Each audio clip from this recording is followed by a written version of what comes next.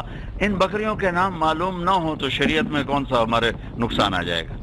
آپ کی اونٹنی کا نام تھا جدعا، عزوا، قصوا، شہوا، 4 اونٹنیاں، 2 اونٹ تھے ثعلب اور عسکر، 2 گدھے تھے عفیر اور یافور، 2 خچر تھے دلدل اور فضہ، اور گھوڑے بدلتے رہے آتے ہوئے، خوبصورت گھوڑوں پر بھی سوار ہوئے، درمیانے گھوڑوں پر بھی سوار ہوئے، اور آپ خچر پر بھی سوار ہوئے، گدھے پر بھی سوار ہوئے، اونٹ پر بھی سوار ہوئے، غریب سے لے کر مالدار سب کے لیے راستہ نکال دیا کہ سزوکی بھی لے سکتے ہو تو پراڈو بھی لے سکتے ہو تو لینڈ کروزر بھی لے سکتے ہو، چونکہ میرے نبی یعصوب پہ، یعصوب کہتے ہیں اس کی شہد کی ملکہ کو، یعصوب، کہ جیسے وہ نمایاں ہوتا ہے، اس کا قد بھی بڑا ہوتا ہے، تو آپ کے پاس ایک گھوڑا تھا جو کھڑا ہوا ایسے لگتا تھا جیسے شہد کی مکھیوں میں شہد کی مکھی ہو۔ ایک گھوڑے کا نام تھا ورد، تمام پھولوں میں گلاب نمایاں نظر آتا ہے، وہ گھوڑوں میں کھڑا ہوا ایسے نظر آتا تھا جیسے گلاب کا پھول۔ تو آپ عالیشان سواریوں پر بھی سوار ہوئے، درمیانی پر بھی، پیدل بھی چلے، خچروں پر بھی چلے، گدھے پر بھی چلے۔ میں آپ کو یہ مثال دے رہا ہوں کہ کس طرح اس امت نے اپنے نبی کی، اپنے دین کی حفاظت، عمل کرے نہ کرے وہ الگ بات ہے، لیکن اس امت کو یہ شرف حاصل ہے کہ ان کے دین میں زیر زبر کی بھی کمی کوئی نہیں۔ عملی بہت گمراہیاں ہیں، بہت تباہیاں ہیں، لیکن پیچھے چشمہ اسی طرح چل رہا ہے، جاری و ساری ہے۔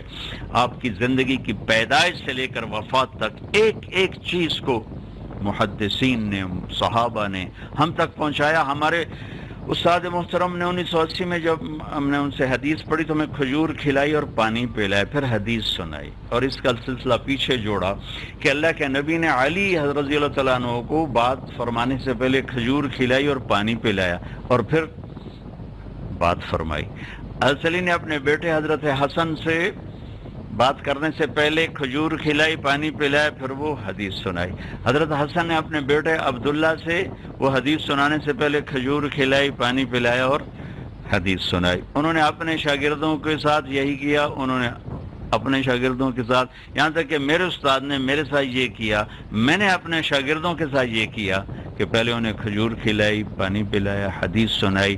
اس طرح اس امت نے اپنے نبی کی زندگی کی حفاظت فرمائی ہے، ایک ایک ادا کی حفاظت فرمائی، ایک ایک چیز کی حفاظت فرمائی۔ اب چلتے کیسے تھے؟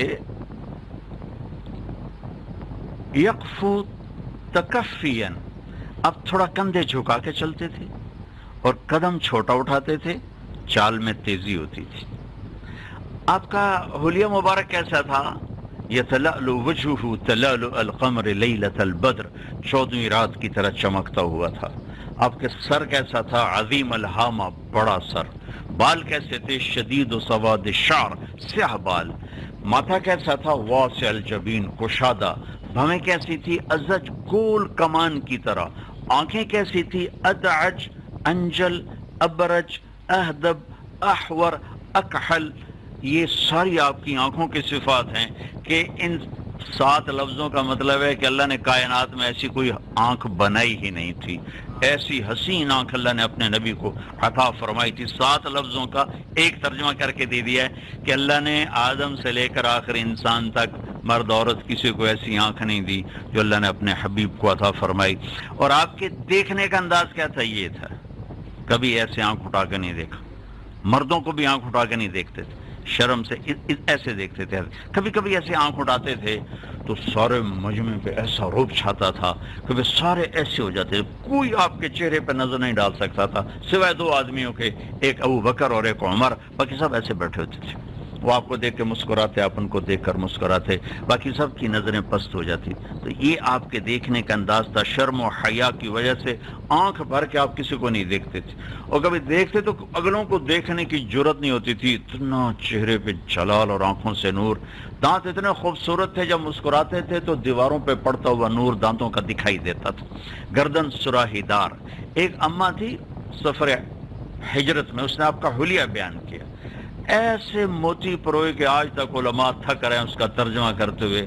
رأیت رجلا ظاہر الوضاء ابلج الوجه لم تعبه خجلا لم تزری به سعلا۔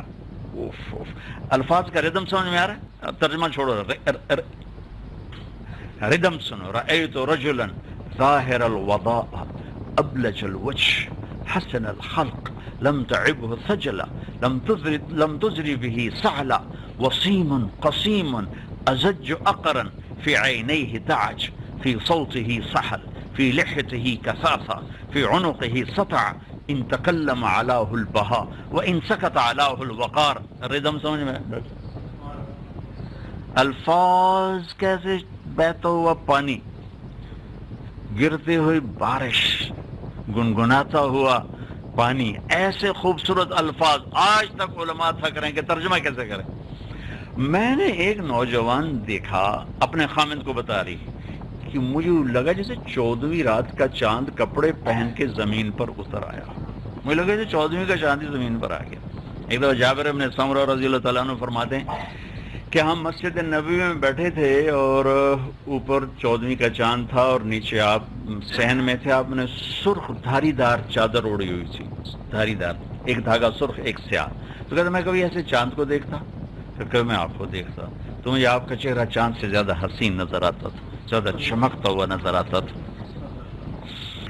تو کہتے اتنے حسین تھے جیسے چاند نے کپڑے پہن لیے ہوں، خوبصورت ایسے تھے کہ دیکھنے سے جی نہیں بھرتا تھا. وسیم، حسن ایسا تھا کہ ہر طرف سے حسین نظر آتے تھے. قسیم، حسن الخلق، سر سے لے کر پاؤں تک ایک وجود تھا خوبصورت ڈھلا ہوا. باطن متماسک، یعنی کہ پیٹ ادھر اور خود ادھر. کتنے ماشاءاللہ سموسے پکوڑے کھا کھا کھا فنائیاں پڑھ دیں دن، آپ سجے پاسے پیٹ کھبے پاسے.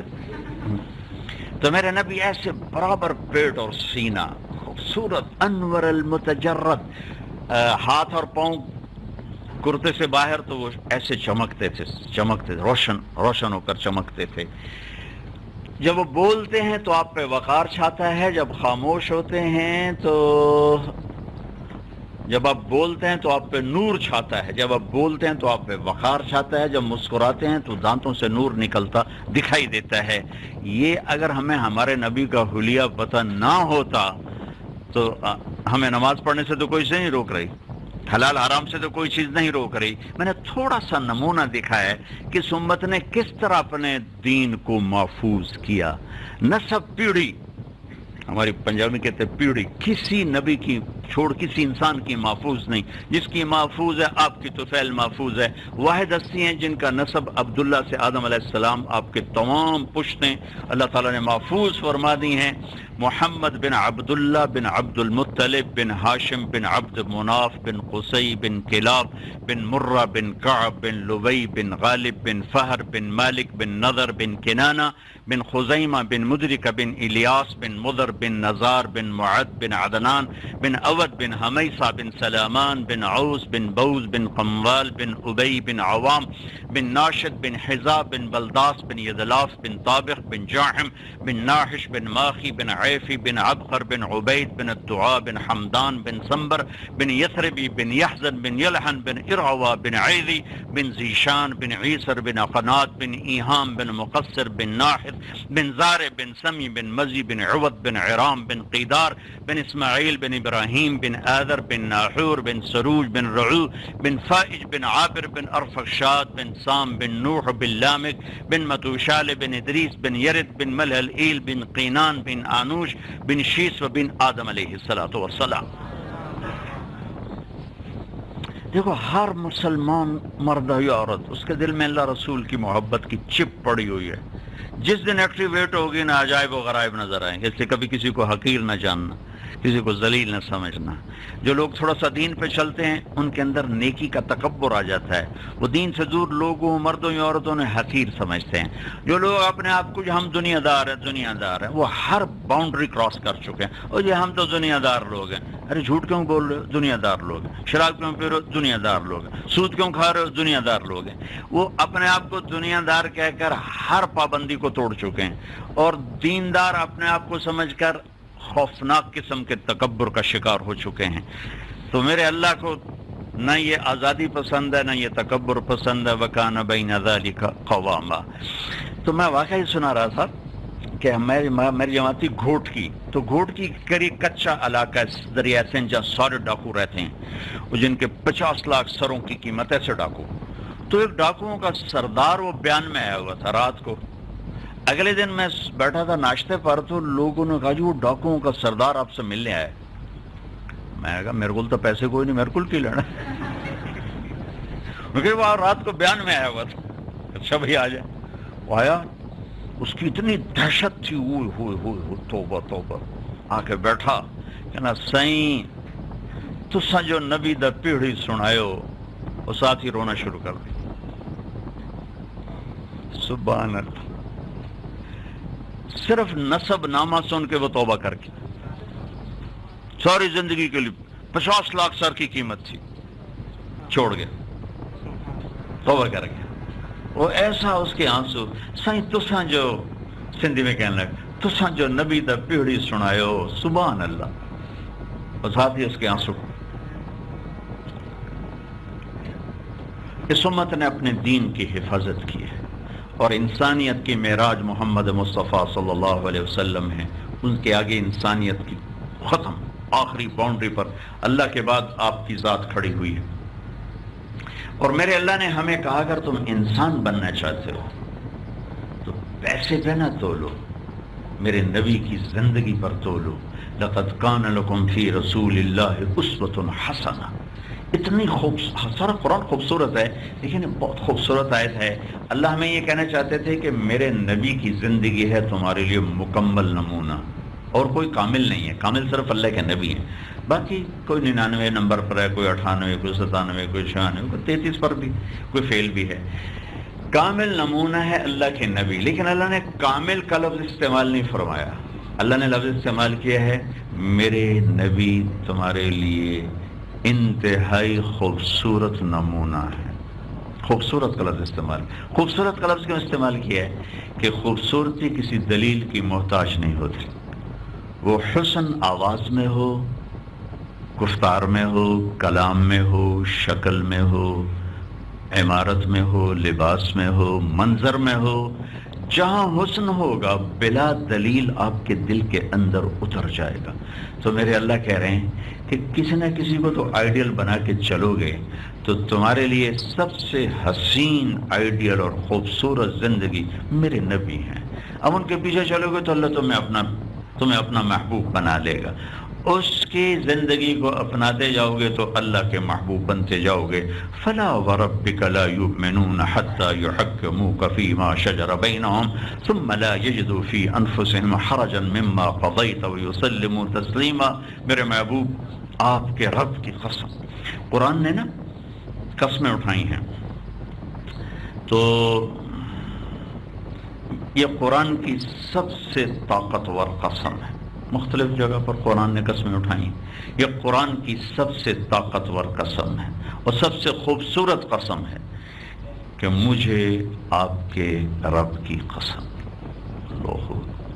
قسم اٹھانے، آپ دیکھیں، مجھے آپ کے رب کی قسم، یوں لگتا ہے کہ قسم اٹھانے والا رب کوئی اور ہے اور رب محمد کوئی اور ہے۔ مجھے آپ کے رب کی قسم۔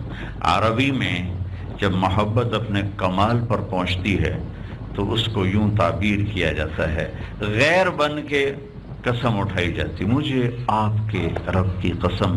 آپ ان مستورات کو، ان مردوں کو بتا دیں جب تک آپ کی غلامی میں نہیں آئیں گے میں انہیں قبول نہیں کروں گا۔ ہمارے ہاں کالا گورا نہیں چلتا ہے، ہمارے دربار میں آپ کا سکہ چلتا ہے۔ لا الہ الا اللہ پاسپورٹ ہے اور محمد رسول اللہ ویزا ہے۔ پاسپورٹ کے بغیر سفر نہیں ہو سکتا۔ چلو پاکستان سے ایف آئی اے والوں کو پیسے پوسے دے کے چڑھ جاؤ گے جہاز پر، لیکن آگے ویزا نہیں ہوگا تو اگلے یا تو ناپ کے اندر کر دیتے یا واپس کر دیتے۔ پچھلے سال ہماری جماعت گئی ٹرکی، تو میرا ایک پیپر رہ گیا، ویزا میرا ٹھیک تھا لیکن ایک پیپر مس ہو گیا، تو انہوں نے اسی جہاز پر مجھے واپس بھیج دیا، ساری جماعت انٹر اور میں اکیلا واپس آیا۔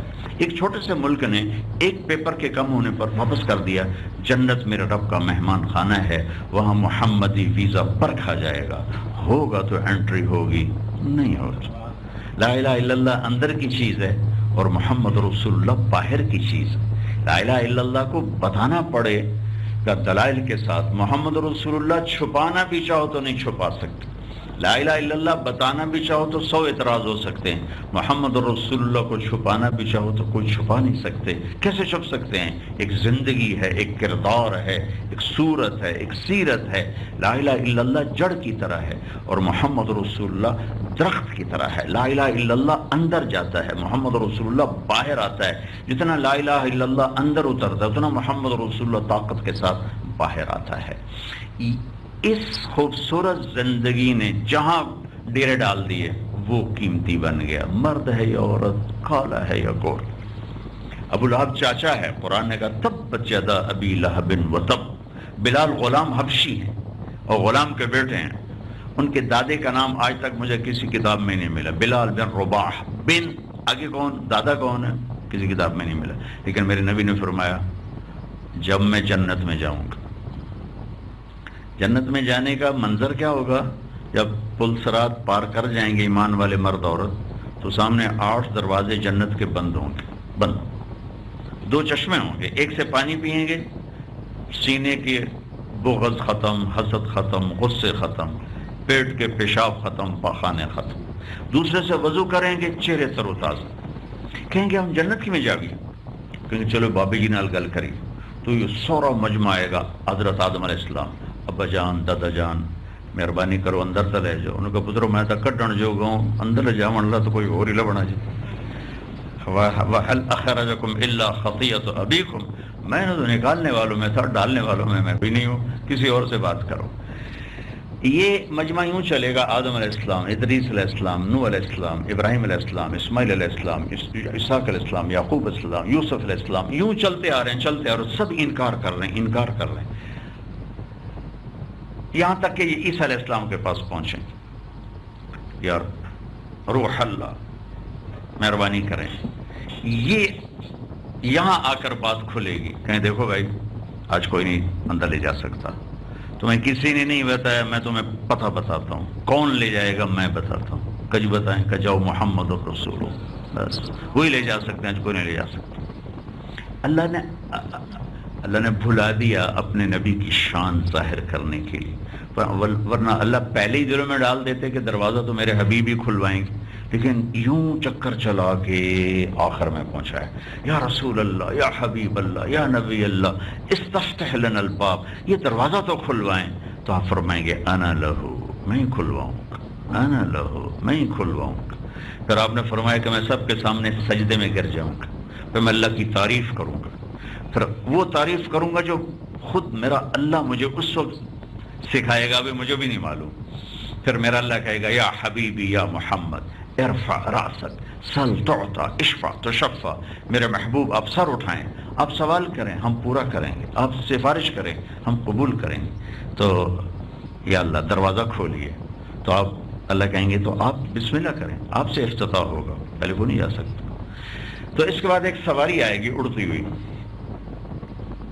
ایسے اترے گی جیسے ہیلی کاپٹر اترتا ہے، تو کہا جائے گا یا رسول اللہ تشریف رکھیں، آپ تشریف رکھیں، اس سواری کی جو لگام ہے نا وہ زمین پر گر جائے گی، وہ ایسے زمین پر گرے گی، تو اس لگام کے گرنے کا مطلب ہے اگر سوار کے ہاتھ میں ہو تو اس کا مطلب ہے کہ ڈرائیو سوار نے کرنا ہے، لیکن جب وہ یوں گرے گی نا نیچے تو اس کا مطلب ہے کہ کوئی اور آ کر اس رسی کو پکڑ کے اس سواری کے آگے چلنے والا ہے، تو یہ بہت بڑا اعزاز ملنے والا ہے کسی کو کہ آخری نبی کے وہ کوچوان بنے، ڈرائیور بنے، یہ تو بہت بڑا رتبہ ملنے والا، سب ایسے ہو جائیں گے، یوں دیکھنے لگ جائیں کون کون کون، ادھر دیکھ رہے ہیں ادھر دیکھ رہے ہیں، اور کوئی سوچ رہا ہے ابو بکر صدیق ہوں گے، کوئی سوچ رہا ہے عمر ہوں گے، کوئی سوچ رہا ہے عثمان ہوں گے، کوئی سوچ رہا ہے علی ہوں گے، کوئی سوچ رہا ہے حسن حسین ہوں گے، سب سے زیادہ پیار تھا آپ فرمایا کہ میری آنکھوں کی ٹھنڈک حسن اور حسین، میرے جنت کے 2 پھول حسن اور حسین، میرے جگر کے ٹکڑے حسن اور حسین، یا اللہ میں ان سے پیار کرتا ہوں تو بھی ان سے پیار کر، اور جو ان سے پیار کرے ان سے بھی پیار کر، اور جو ان سے بغض رکھے ان سے بغض رکھ، جو ان سے محبت کرے ان سے محبت کر۔ تو یہ ادھر ذہن چل رہے ہوں گے کہ آواز آئے گی بلال حبشی کو بلا، بلال نہ سید نہ قریشی نہ عرب، حبشی اب نے فرمایا بلال میری سواری کی رسی پکڑے گا، میرے آگے میرے ساتھ ساتھ چلے گا، میرے آگے آگے چلے گا، جنت کے دروازے پر دستک دوں گا تو اندر سے آواز آئے گی کون؟ میں کہوں گا محمد الرسول اللہ صلی اللہ علیہ وسلم، تو اندر سے آواز آئے گی یا رسول اللہ میں جنت کا جی ایم رضوان، میں آج تک کسی کے لیے نہیں اٹھا، لیکن آج آپ کے رب کا فرمان تھا کہ میرے حبیب آ رہے ہیں، تم نے اٹھ کے دروازہ کھولنا ہے، میں نے کبھی کسی کے لیے دروازہ نہیں کھولا، آج میں آپ کے لیے کھول رہا ہوں، آپ کے لیے اٹھ رہا ہوں، آئندہ میں کبھی کسی کے لیے نہیں اٹھوں گا، میں آپ کے لیے اٹھ رہا ہوں۔ اب میں اندر جاؤں گا اور میرے ساتھ میری امت کے غریب لوگ پہلے ہوں گے، غریب لوگ، مالدار نہیں، غریب لوگ پہلے میرے ساتھ جائیں گے، جو مالدار جنتی ہیں وہ بعد میں آئیں گے، لیکن غریب لوگ پہلے میرے ساتھ جائیں گے۔ ابو بکر کہنے لگے میرا جی چاہتا میں آپ کے ساتھ ہوں، اب میں میرے پاس سب سے پہلے تیرا نمبر ہے، اور آپ نے فرمایا کہ ایک آدمی ہے میری امت کا جب وہ جنت کے دروازوں پر آئے گا تو 8 دروازے کھلیں گے اور ہر دروازہ کہے گا مرحبا مرحبا، 8 دروازے ہیں جنت کے اور 7 ہیں جہنم کے، اس سے اشارہ ہے کہ جہنم چھوٹی ہے جنت بڑی ہے۔ تو سلمان فارسی نے پوچھا یا رسول اللہ وہ کون ہے جس کو 8 دروازے ویلکم کریں گے؟ کہیے ابو بکر ہے۔ پھر آپ نے کہا عمر، ایک مال دیکھا رات کو، 1 اینٹ موتی، 1 یاقوت، 1 زمرد، میں نے کہا یہ کس کا ہے؟ مجھے کہا گیا قریشی کا ہے، میری جی میں قریشی ہوں، میرا ہوگا۔ جب میں جانے لگا تو فرشتے نے کہا یہ تو آپ کے غلام عمر بن خطاب کا ہے۔ پھر آپ نے فرمایا عثمان جنت میں ہر نبی کا رفیق ہے، میرا رفیق تو ہے۔